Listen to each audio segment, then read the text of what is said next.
Bien-aimés frères et sœurs, vous connaîtrez la vérité et la vérité vous affranchira. Ça, c'est pas moi qui le dis, c'est la Bible qui le dit. Mais moi, je vous dis mieux. Vous connaîtrez la vérité historique, notamment celle de vos ancêtres kémites, et vous aurez une vision globale de ce que c'est que la vraie souveraineté politique. J'ajoute, vous reviendrez à la spiritualité africaine ancestrale et vous comprendrez les enjeux de l'indépendance économique. Et pour terminer, vous accepterez votre identité culturelle kémite et vous obtiendrez deux choses. La première, c'est la paix. La seconde, c'est le développement, à une condition. L'unité de toute l'Afrique noire, l'unité de tous les Noirs du monde entier. Otep à tous, bienvenue sur la chaîne des panafricanistes par essence, par conviction et par excellence. Celle des citoyens kémites par nécessité et obligation de combat. Nous sommes une chaîne qui n'est guidée que par nos ancêtres et rien que par les ancêtres qui appartiennent à l'égrégore du monde noir. Par conséquent, nous ne croyons en aucun Dieu venu de l'étranger. Toutefois, cette vidéo n'est aucunement destinée à inciter à la haine ou à la violence, car nous menons un combat qui est d'abord et avant tout spirituel, intellectuel et démocratique. Ensuite, il est politique, géopolitique et géostratégique contre l'impérialisme, le colonialisme, le néocolonialisme et l'endocolonat, qui sont tous qualifiés de crimes contre l'humanité. Nous menons ce combat sur la base du principe fondamental que nous avons hérité de nos ancêtres kémites, qui est celui de la Mahat, c'est-à-dire solidarité, vérité et justice. Vous êtes donc en droit de connaître la vérité et nous avons l'obligation de vous dire la vérité, rien que la vérité, afin que justice soit rendue au continent africain. Et ça, c'est notre modeste contribution dans cette noble lutte en faveur de la souveraineté, la dignité, la solidarité et l'unité africaine. C'est exactement ça que nous appelons le panafricanisme. Otep à tous, bien-aimés frères et sœurs. Une délégation de 7 pays africains, au début c'était 6, maintenant c'est 7, et seulement 4 chefs d'État se sont rendus donc en Ukraine et en Russie pour aller négocier. Je ne vais pas parler de ce qu'ils ont dit, ce qu'ils se sont dit en Ukraine, parce que c'était un peu à huis clos, sauf la petite conférence de presse entre le président Azali et Zelensky. Mais je veux vous parler de la conférence de presse en Russie et les débats qu'ils y ont eu, parce que c'était public. Vladimir Poutine n'a pas reçu les chefs d'État africains à huis clos. Ils ont reçu et ils ont présenté. C'est le président sud-africain qui a présenté effectivement les points essentiels de la médiation, leur plan à eux, comment ils trouvaient que la médiation devait se faire. Les chefs d'État africains, je dirais que c'est un problème. C'est un problème parce que je n'ai pas senti là des gens qui viennent de leur propre volonté pour venir faire une demande, pour venir s'impliquer dans un conflit. Parce que déjà, quand vous dites vous êtes neutre, eh ben, écoutez, ce qui se passe là-bas, ça ne vous regarde en principe pas du tout. Surtout que vous avez vous-même de sérieux problèmes, les mêmes problèmes. J'ai trouvé quand même aberrant que les chefs d'État africains puissent poser le problème de la souveraineté des États. C'est-à-dire que, c'est malheureux, c'est triste à pleurer. La souveraineté des États. Et la souveraineté de l'Ukraine. Eux, ils parlent de la souveraineté de l'Ukraine. Ce que les chefs d'État là ont oublié, c'est que l'Ukraine existe à cause de la Russie. Il n'y a aucun texte international qui porte la création de l'Ukraine. C'est la Russie qui a pris un décret, qui a pris une décision, qui a dit maintenant l'Ukraine, voici ton territoire et maintenant tu es libre. Maintenant tu es indépendant. Mais ces chefs d'État africains qui sont venus là-bas en dehors de l'Afrique du Sud sont des chefs d'État qui n'ont pas de souveraineté. En utilisant le franc CFA là, au Sénégal, aux Comores, Mais il n'y a pas de souveraineté là. Puisque vous n'avez même pas de monnaie, non seulement vous n'avez pas de souveraineté, vous n'avez aucune possibilité de développement.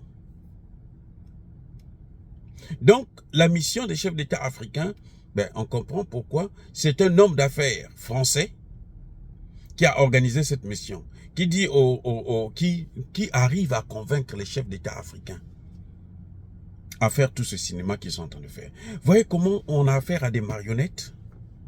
Un homme d'affaires, fut-il milliardaire, qui s'est enrichi sur le dos des Africains, et notamment des Congolais, et des autres pays d'Afrique francophone, qui organise, qui prend les chefs d'État et dit, bon, allez-y faire ceci. Et tout le monde sait que cette mission ne peut pas aboutir.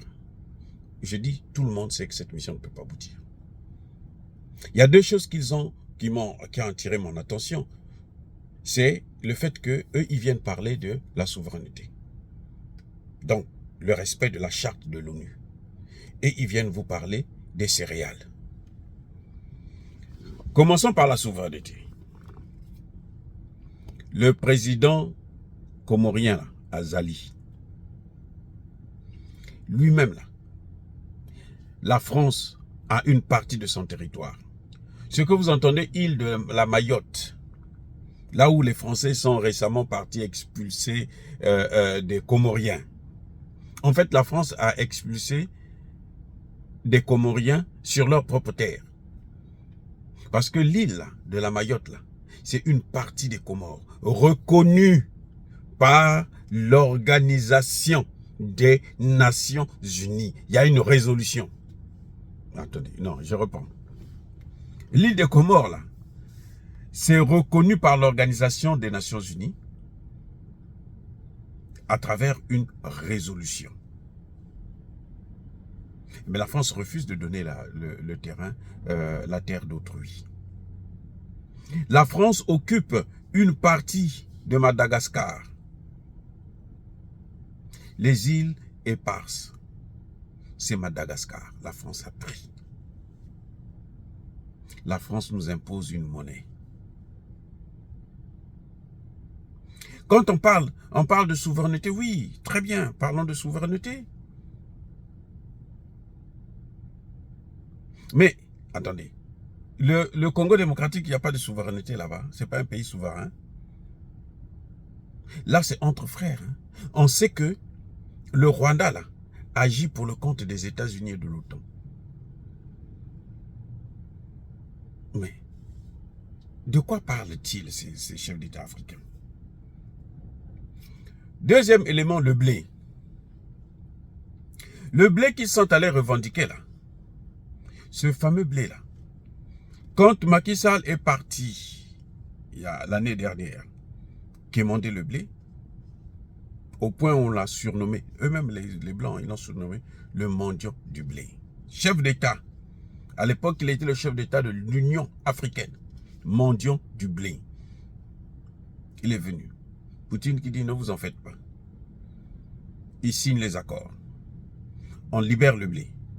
Sur 80 navires, 3 seulement sont arrivés en Afrique.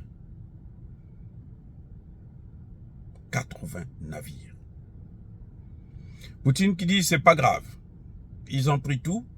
Moi, je veux vous donner mon blé à moi, mes céréales.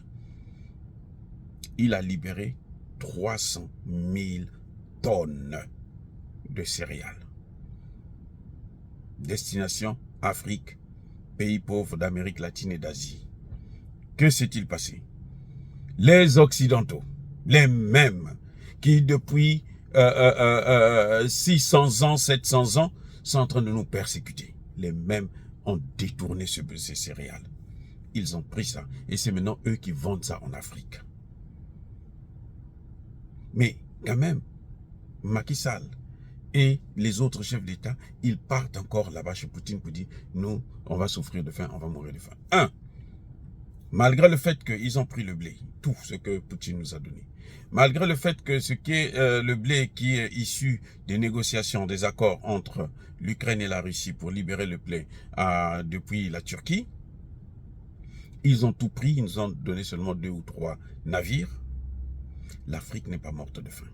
Pourquoi? Parce que nous avons autre chose que nous pouvons manger. Et 2, nous pouvons produire maintenant. Le Sénégal, en 1 an, depuis cette crise-là de céréales, le Sénégal est devenu le deuxième producteur de riz en Afrique, après le Nigeria. Et plutôt le Mali, pardon, pas le Sénégal, le Mali. Le Mali s'est mis à travailler, à planter, en 1 an, devenu le 2e pays producteur de riz en Afrique. Ça veut dire quoi? Ça veut dire que nous pouvons produire nos matières premières. Nous n'avons pas besoin que quelqu'un vienne nous donner des leçons, que les Occidentaux puissent avoir pitié de nous, que eux ils puissent décider qu'est-ce que nous allons manger, comment nous allons manger. Nous n'allons pas mourir de faim. Monsieur Macky Sall, Monsieur Azali, Monsieur Ramaphosa, vous vous trompez. L'Afrique ne mourra pas de faim. Si l'Afrique devrait mourir de faim pendant l'esclavage et la colonisation, on aurait déjà disparu. Avec toutes ces maladies, le sida, le paludisme, le Covid, tout ça qui sont venus jeter, larguer en Afrique, on aurait déjà disparu. Donc l'Afrique là que vous voyez est éternelle. Ils peuvent faire tout ce qu'ils veulent. Ils peuvent nous détruire, nous piller comme ils veulent. Mais nous, on ne va pas souffrir de faim. Donc lorsque les chefs d'État vont pour chercher, parler des conséquences au niveau mondial, nous souffrons au niveau mondial, ce n'est pas à cause de la guerre en Ukraine, c'est à cause de l'exploitation abusive de nos matières premières, de la prédation de nos matières premières et de nos ressources humaines par les puissances occidentales, parmi lesquelles les États-Unis, la France et tous les autres pays de l'OTAN. Nous souffrons en Afrique parce que ce sont ces pays-là qui, comment dirais-je, qui violent notre souveraineté nuit et jour, au point où lorsque il y a un dirigeant qui veut essayer de corriger le tir, affirmer sa souveraineté, eux, ils n'hésitent pas à l'assassiner. Comme ils ont fait avec Patrice Lumumba, avec Thomas Sankara et les Olympios, les Kwame Nkrumah, tout ce monde-là, ils les ont assassinés sauvagement. Donc c'est ça qui nous pose problème. Ce n'est pas la guerre en Ukraine. La guerre en Ukraine, ce n'est pas notre guerre. Mais la guerre en Ukraine, c'est la guerre pour le multilatéralisme que tout Africain sérieux devrait soutenir. Tout Africain sérieux devrait soutenir la Russie, parce que si la Russie gagne, c'est le multilatéralisme qui va gagner. Et là, nous pourrons, je dis bien nous pourrons, parce que si nos chefs d'État ne prennent toujours pas conscience, on ne va jamais rien obtenir. Et s'ils prennent conscience, nous pourrons avancer. Donc ce voyage-là, ce n'est pas pour nous. Ils ont soulevé le problème de sécurité. Oui, il y a un problème de sécurité. Ça touche tout le monde. Mais le problème, c'est que les chefs d'État africains devraient comprendre que l'une des raisons qui a fait que la Russie puisse intervenir, c'est pour un problème de sécurité. Parce que l'OTAN n'a pas arrêté de venir, comme pour employer le terme du pape, aboyer aux portes de la Russie avec des missiles balistiques. Donc, ils pouvaient en 7 minutes, s'ils étaient rentrés déjà en Ukraine, en 7 minutes, ils pouvaient atteindre la Russie et détruire la Russie. C'est ça, c'est une guerre préventive pour la Russie, pour la survie de la Russie. Les Occidentaux veulent balkaniser la Russie. C'est pour ça que vous voyez qu'ils investissent énormément dans cette crise. Et les chefs d'État africains devraient comprendre ça. Les chefs d'État africains devraient comprendre la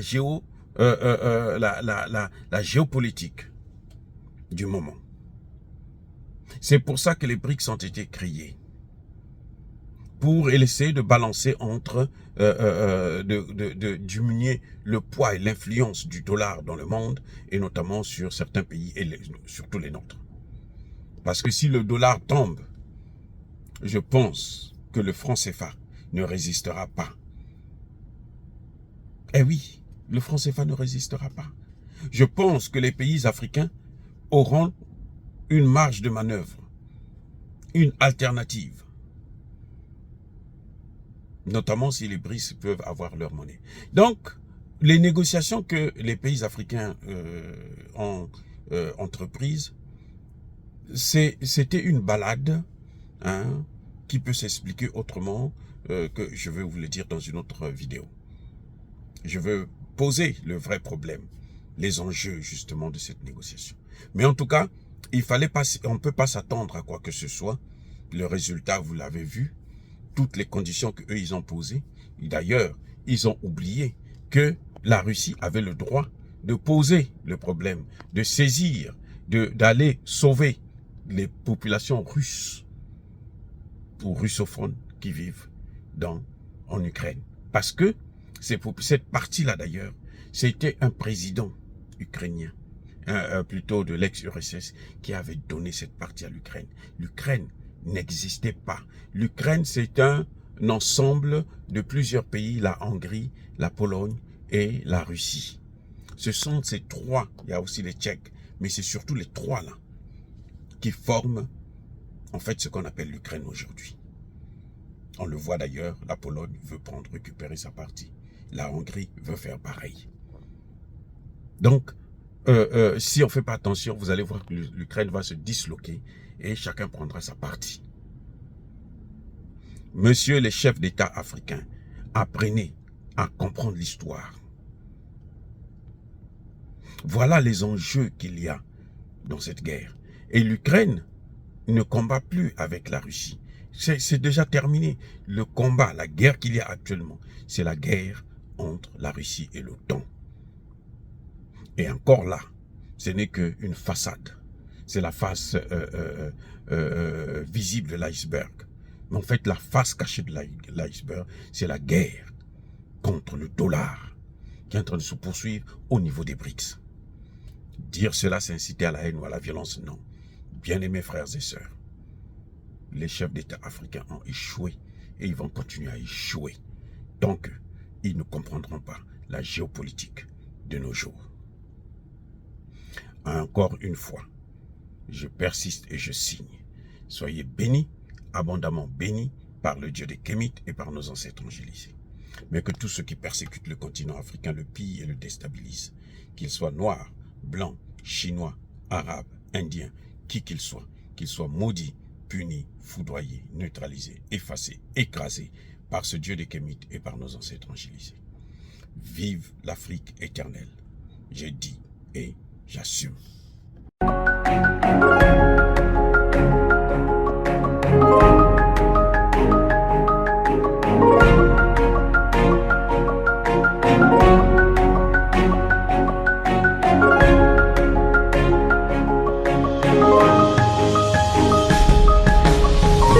Eux, ils marchent par la foi et non par la vue. Mais moi, je vous conseille vivement de marcher par la connaissance scientifique et historique, notamment celle de nos ancêtres kémites, par les 5 sens et par l'intelligence. Abou Abia.